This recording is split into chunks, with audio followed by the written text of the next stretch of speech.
for our continued reading of the Bible through the year 2025 from the English Standard Version of the Bible by Crossways Publishing, a division of Good News Publishing of Wheaton, Illinois.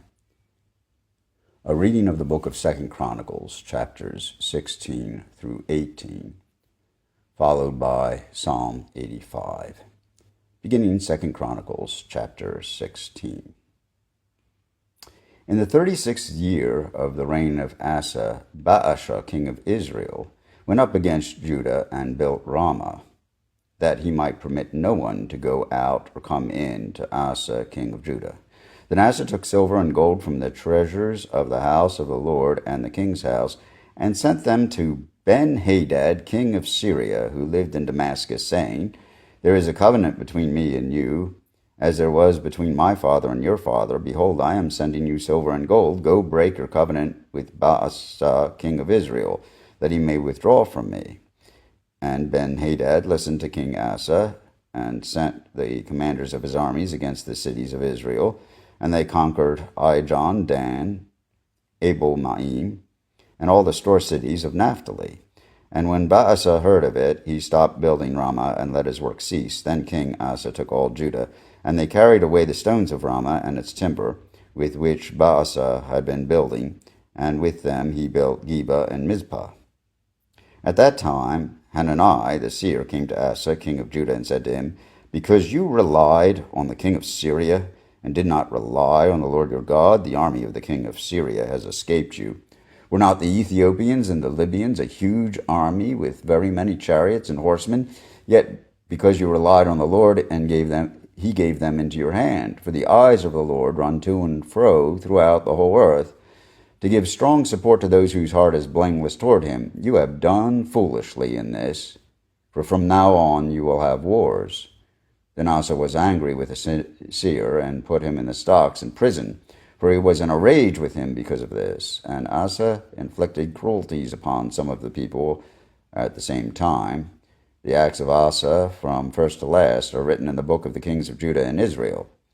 In the 39th year of his reign, Asa was diseased in his feet, and his disease became severe. Yet even in his disease he did not seek the Lord, but sought help from physicians. And Asa slept with his fathers, dying in the 41st year of his reign. They buried him in the tomb that he had cut for himself in the city of David. They laid him on a bier that had been filled with various kinds of spices prepared by the perfumer's art, and they made a very great fire in his honor.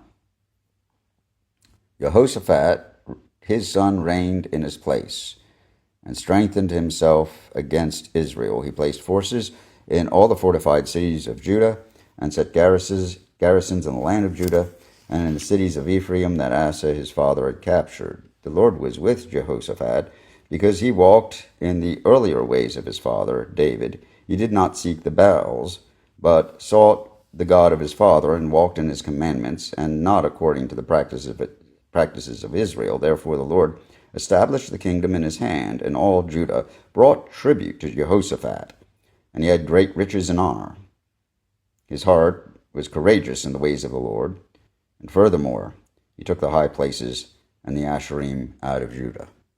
In the 3rd year of his reign, he sent his officials, Ben-Hail, Obadiah, Zechariah, Nethanel, and Micaiah, to teach the cities of Judah, and with them the Levites, Shemaiah, Nethaniah, Zebediah, Asael, Sheriamoth, Jehonathan, Adoniah, Tobiah, and Tobadaniah. With these Levites, the priests Elishama and Jehoram. And they taught in Judah, having the book of the law of the Lord with them. And they went through all the cities of Judah, and taught among the people. And the fear of the Lord fell upon all the kingdoms of the lands that were around Judah. And they made no war against Jehoshaphat. Some of the Philistines brought Jehoshaphat presents and silver for tribute. And the Arabians also brought him 7,700 rams and 7,700 goats. And Jehoshaphat grew steadily greater. He built in Judah fortresses and store cities, and he had large supplies in the cities of Judah, and he had soldiers, mighty men of valor, in Jerusalem. This was the muster of them by fathers' houses. Of Judah, the commanders of thousands, Adnah, the commander, with 300,000 mighty men of valor. Then next to him, Jehohanan, the commander, with 280,000.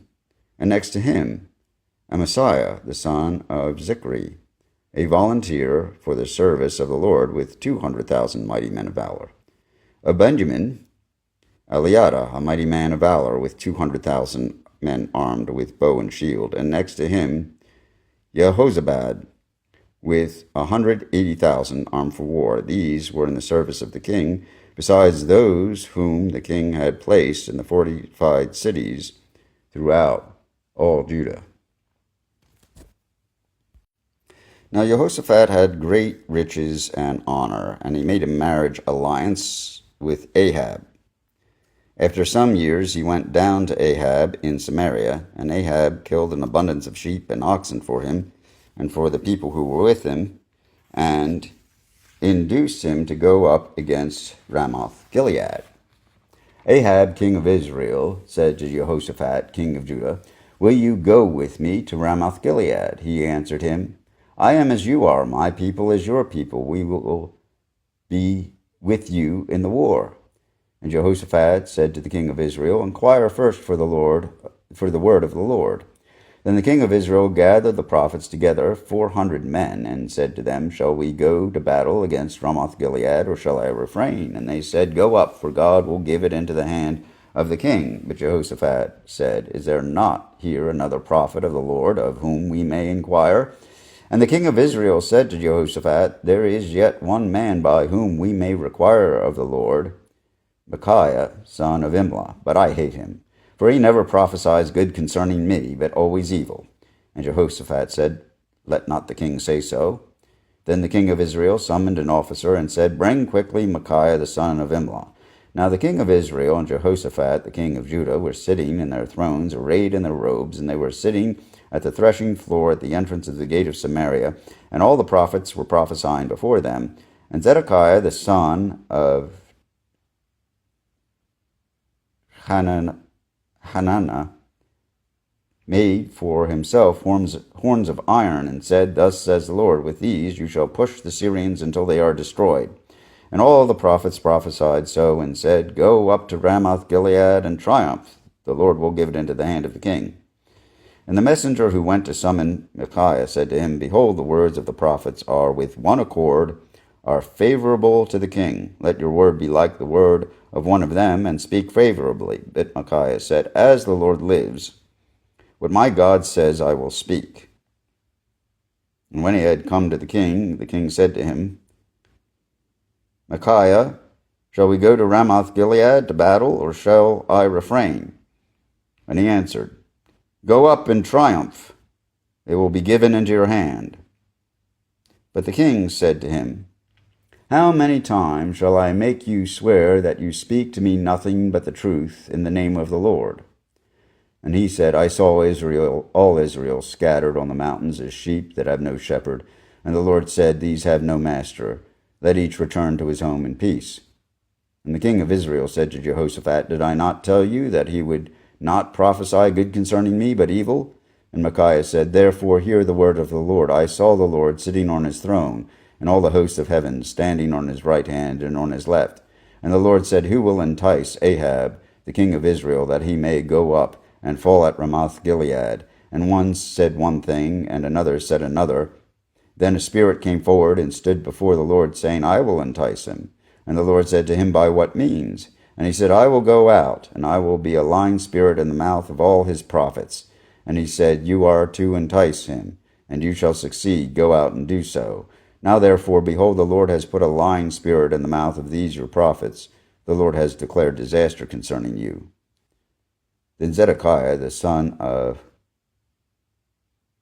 Hananiah came near and struck Micaiah on the cheek and said, "Which way did the Spirit of the Lord go from me to speak to you?"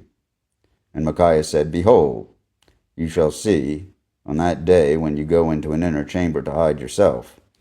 And the king of Israel said, Seize Micaiah, and take him back to Ammon, the governor of the city, and to Joash, the king's son, and say, Thus says the king, Put this fellow in prison, and feed him with meager rations of bread and water until I return in peace. And Micaiah said, If you return in peace, the Lord has not spoken by me. And he said, Hear all you peoples. So the king of Israel and Jehoshaphat, the king of Judah, went up to Ramoth-Gilead. And the king of Israel said to Jehoshaphat, I will disguise myself and go into battle, but you wear your robes. And the king of Israel disguised himself, and they went into battle. Now the king of Syria had commanded the captains of his chariots, Fight with neither small nor great, but only with the king of Israel.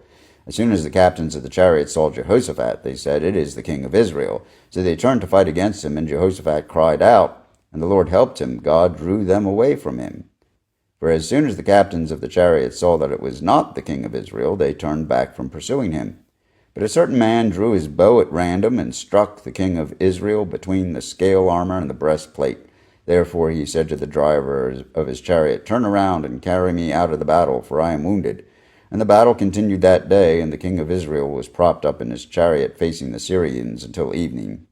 Then at sunset he died.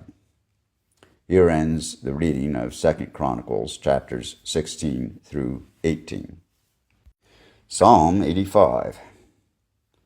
Lord, you were favorable to your land. You restored the fortunes of Jacob. You forgave the iniquity of your people. You covered all their sin. You withdrew all your wrath. You turned from your hot anger. Restore us again, O God of our salvation, and put away your indignation toward us. Will you be angry with us forever? Will you prolong your anger to all generations?